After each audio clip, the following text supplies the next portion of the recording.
welcome to Health Screen. We have Larry Castelman. Welcome to the program. Thank you. Larry, who is Larry Castelman? Larry Kesselman is a 55-year-old male who Good. came to the country when he was 12 and somehow stumbled his way through life and now has a son who's 27 years old, a mum who's 86, father passed away. Generally a happy chappy and keeps very, very busy between family and work and life, but very happy and in good space. Um, Larry, we've known each other for a long time, and I've watched you build this amazing business empire. So, Larry Castelman is a prominent businessman and an executive. And this program is really about health and longevity. And I sort of wanted to talk to you about what health aspects of your, I guess, executive work you're addressing, and also, I guess, what drives Larry Castelman to better health? Well, I think the first thing it's important to say that maybe health is not something that as a younger person you think a lot about. I think it's probably only lately that it's become a serious consideration. You want to think it's a consideration, but truthfully, in order of priorities, you always feel a bit invincible and I live a very busy life and it's always taken a lower priority for me. So through my 20s, 30s, 40s, you're just busy and enjoying life. And at some point, you probably realize you've enjoyed too much. So maybe withdrew from the bank way too much. And at some point, about 2.5 years ago, I realized that maybe life has been too good and I've neglected health for too long. I was lucky enough I didn't have some event that scared me, and a lot of people, I think, wait for that to happen. That wasn't the case. I was actually feeling great. But I decided to reprioritize my agenda and what is really important, and no more excuses. I'm in a privileged position where I can afford to and can delegate and can edge out some time in the day. So it wasn't anymore about excuses, and couldn't convince myself of a good reason why not to do it. I want to live longer. I've got as I mentioned, a 27-year-old son. He's now got a beautiful partner in his life, and I can see what the next chapter of my life looks like, and I want to be around for longer. So that's the logic and the thinking to reprioritize how you look at life. So, Larry, was there a particular trigger, or was it just a general sort of outlook? Because my understanding is that, as you said, 2.5 years ago, it was a pretty major change. You've lost a lot of weight. Was there a particular trigger? It was just a general... It was not the trigger you might think, but as you've known me for a long time, I'm very social. I love a drink, as you'd notice. I love to eat. I love to see people. I love to go out. So my lifestyle is quite, an exceptional one, and people would have a look and go, wow, that's pretty much great life and a lot of fun. And on one of those fun occasions, we were traveling with some friends to New York and to celebrate my birthday and go watch basketball, and we had an amazing trip, a lot of fun, and we came back to Australia. And Anita, who's my fiance, she loves photos and puts them in photo frames, and all through the house we have photos and beautiful memories, and collecting those memories is very important to me. And I remember walking through the house, and she had put up a photo in a photo frame from the trip we'd just had in New York, and it literally stopped me in my tracks, where I stopped and looked and had to, I think it was internal, I maybe even said it out loud, I'm not sure, but I looked at myself and I'm like, Larry, you're fat. And it was that moment of realization that I think slowly over a lot of years, it's not something that happened overnight, but through that sort of good life and so busy at work and all the other reasons and not prioritizing it, I realized that I was fat. And that's not, first of all, the image that I'd had of myself. I've never felt bad. I've been lucky enough that I haven't had a lot of sickness in my life. So why do I need to actually do anything about it? So when I saw that, I said, okay, there's something that has to change, and you need to do something about it if you want to live longer. And you can't give yourself the excuse anymore that it's about work, you're too busy, you've got not enough help, or what you're doing. None of that was a good enough excuse for me. So in my mind, something clicked where, and I think for a lot of executives and people that are successful people and strong people that have achieved things in their life, a lot of it is not about people telling them what needs to be done. It's about you coming to your own realization of what you want to do and why, having the explanations and the reasons. And for me, I sort of ran out of excuses for myself. So I had to make that harsh decision that something has to be done. Larry, how much weight have you lost? I don't know 100% because I never used to weigh myself, because I think that would have shocked me if I did. So, but I'm going to guess that I've probably lost somewhere between 22 to 25 kilos. That's quite, it's a large amount of weight. How did you manage to do it? Because it's very challenging for most people to lose weight. Surely, you're very motivated, but was there any particular way that you did it? Is there anything Yeah. that you could recommend maybe to our viewers? Well, I think everyone the same way has to find what works for them.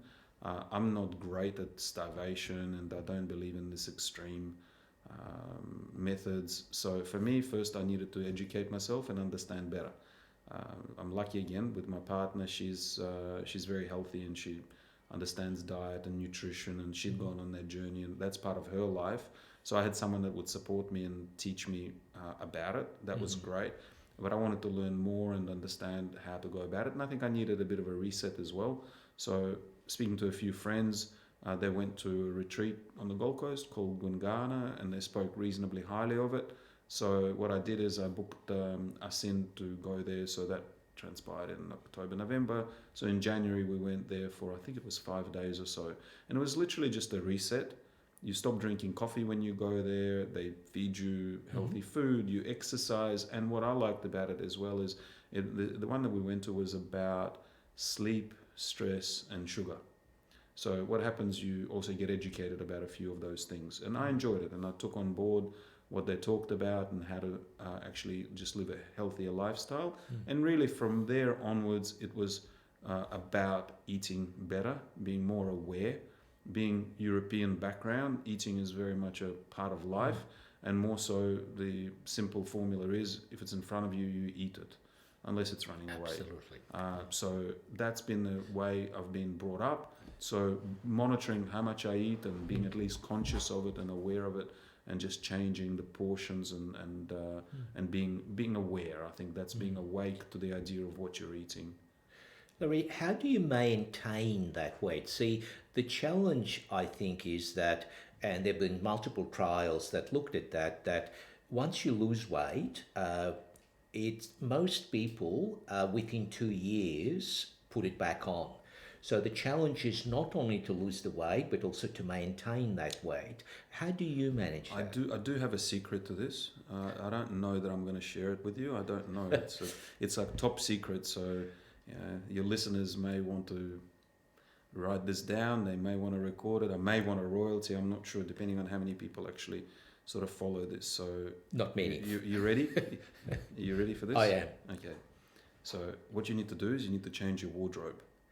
So once you actually change your wardrobe and you shrink your clothes, especially with men, I can tell you the incentive not to have to go and shop again and redo your wardrobe is a major incentive. So every time I think about, well, if I don't exercise and I start just eating whatever I want, and I'm going to have to go through the exercise of redoing the whole wardrobe again, because I had to, when you lose 20 plus kilos, nothing fits. So you have to actually either buy new clothes, and I had to, tailor the suits, and I had to redo everything.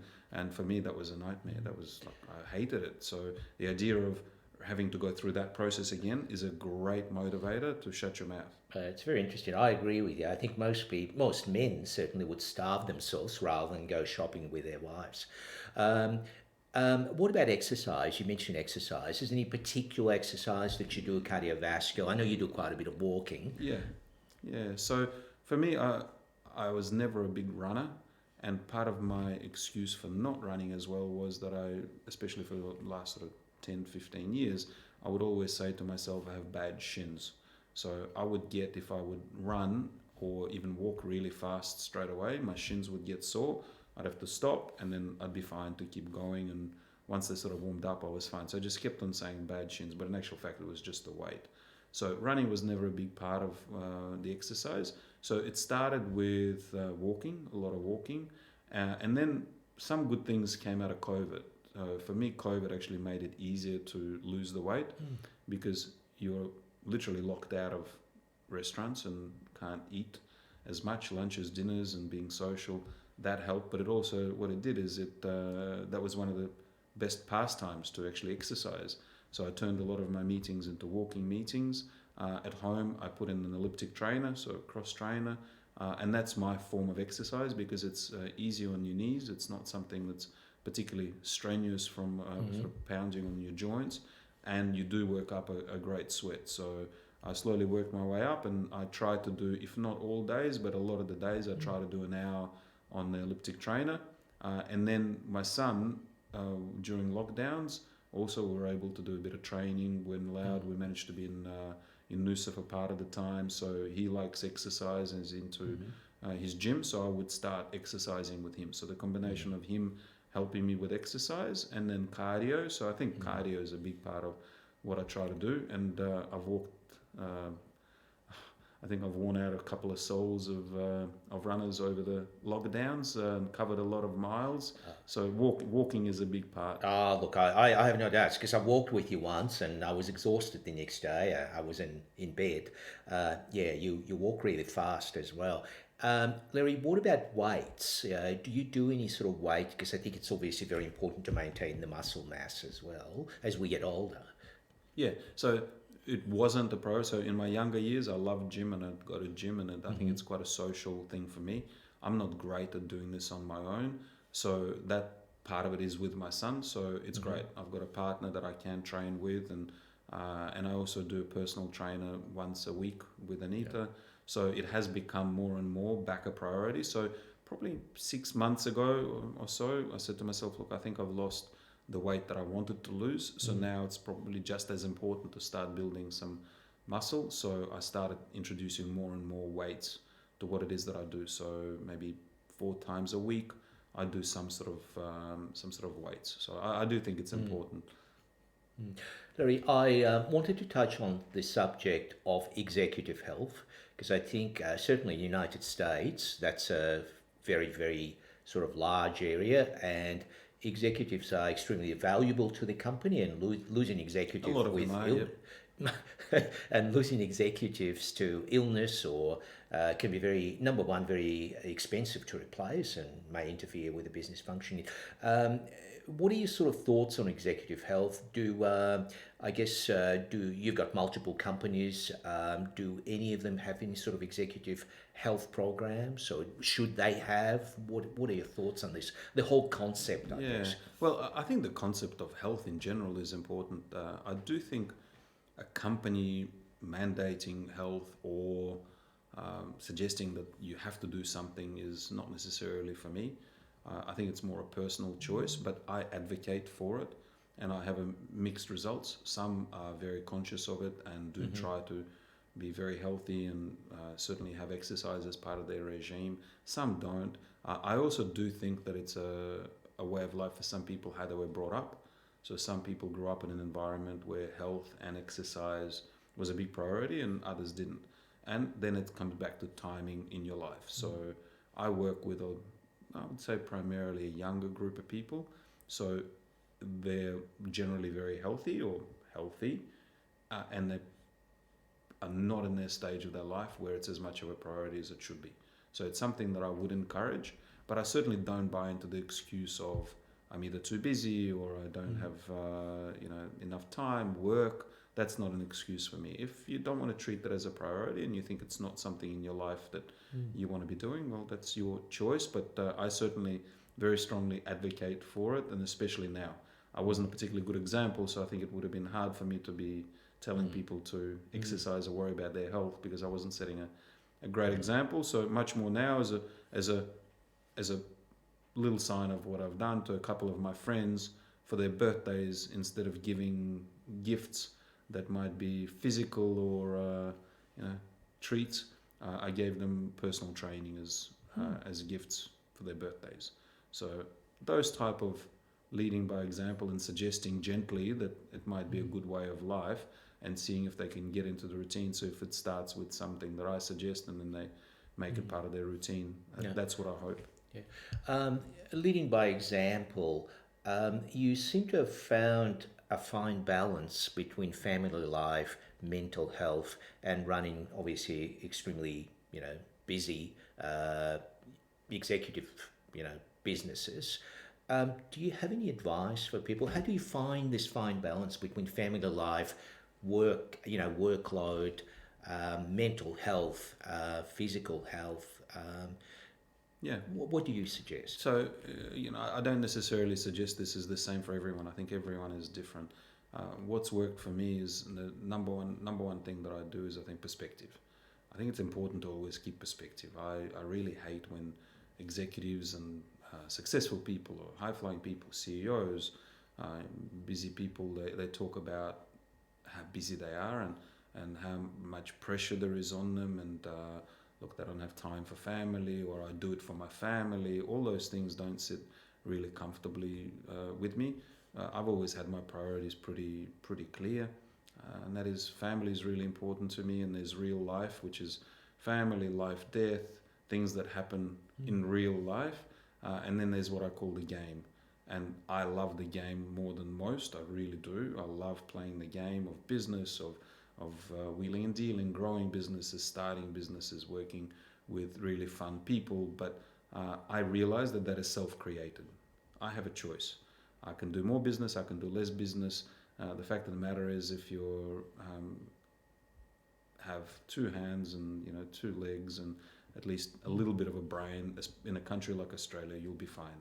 And I don't think your family necessarily will love you more or less. So the truth for me is that I, number one, do what I do for myself.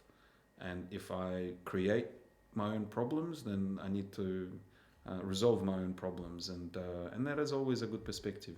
And if I'm not happy about something, then I need to do something about it myself. So happiness is always a really good guide for me. If I feel that I'm not happy, I need to do something about it, and it's on me, on no one else. So what I do in the game is number one for me.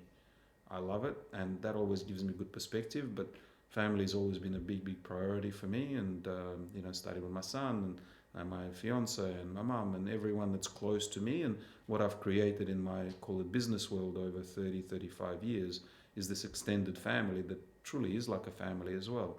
So it all blends into one.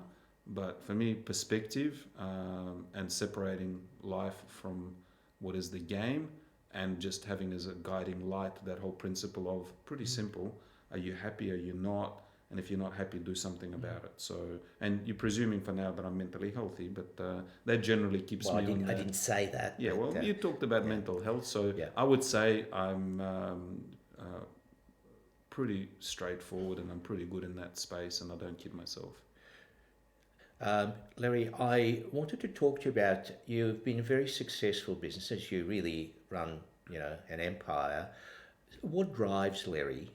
What's Larry's goals? Where do you want to see yourself in 10 years? Where I want to see myself in 10 years now is absolutely healthy, and I want to see myself enjoying life the way I am now. So quality of life is very important. I love the way I live my life now. Like, I'm blessed. I think I've got the most amazing life, and the longer I can preserve that, the better. The game and what I do at work is a big part of that happiness for me today.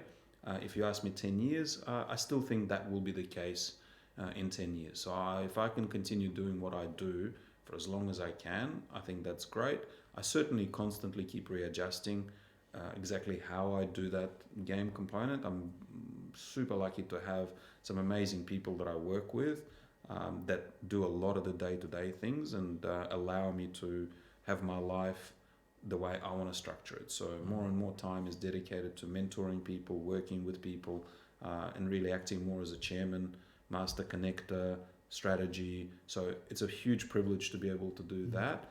And then I've got more time with my family and being able to build other things that are just as important to me. Maybe a bit more travel, whilst I'm at this amazing part of my life where I'm healthy and can afford to enjoy life and do the travel and see more of the world. So I see the next 10 years as being super exciting, and I hope in 10 years I can sit again with you and reassess and, number one, still have the quality of life that I have today.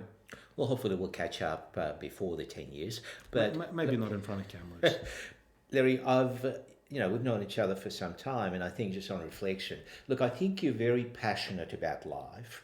I think that's just your personality. One of your passions for many years as well has been basketball, NBL, and I really have to touch on that, I guess.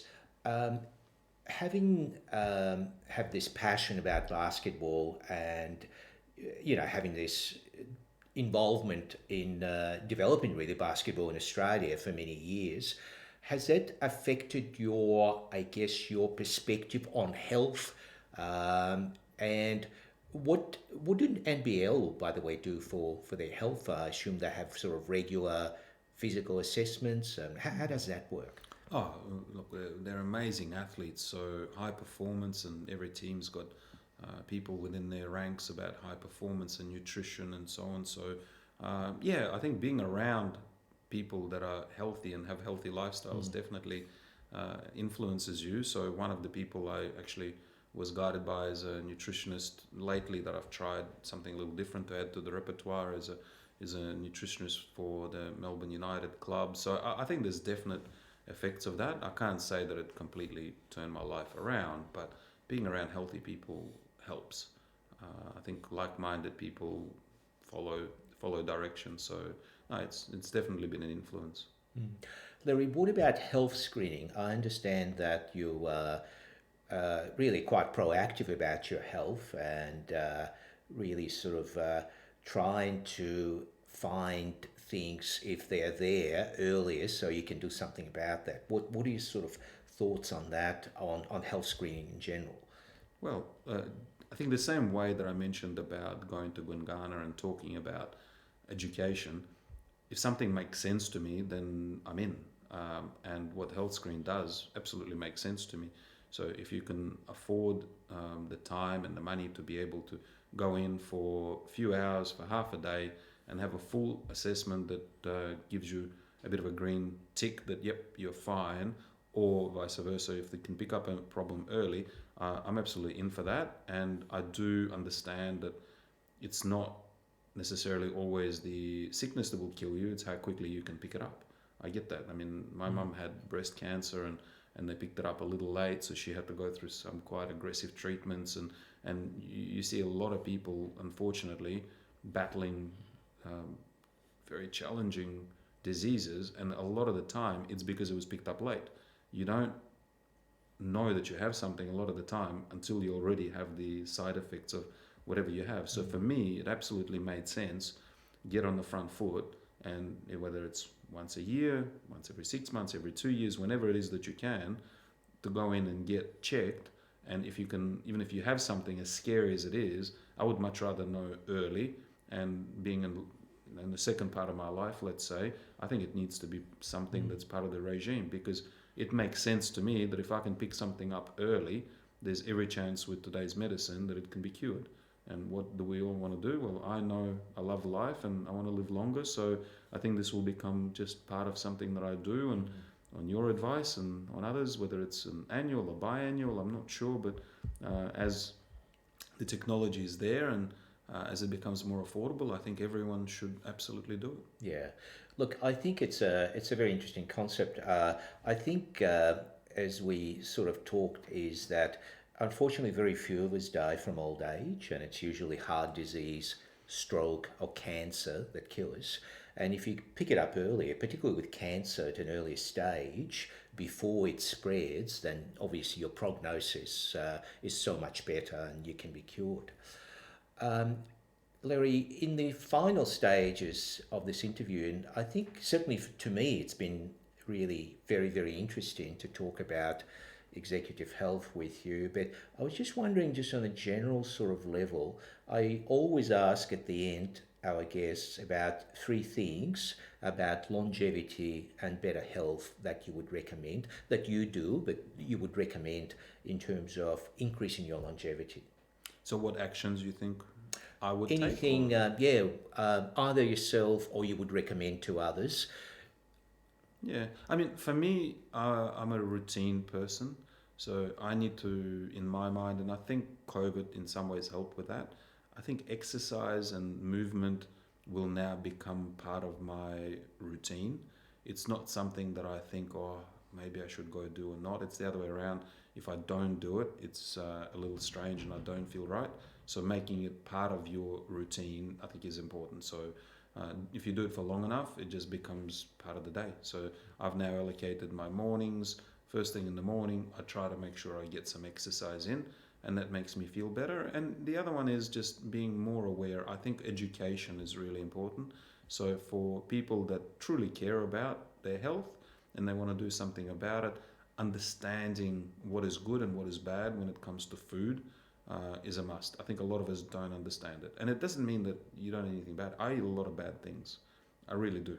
But I'm actually conscious about it. I understand that that was bad, this was good. And I was very surprised about some things that I thought were very good that they actually weren't. So I think knowledge is power. So if people care about their health, I really suggest for them to get interested and read or speak to people that can educate them on it, speak to a nutritionist. So I think knowledge is power. So understanding what it is that it's going to take for you to be healthy, balanced with some sort of a routine, and of course making your clothes smaller so you can't actually grow out of them, I think are the key to success. Thank you, Larry. Thank you very much for your time. I hope to talk to you soon. Pleasure.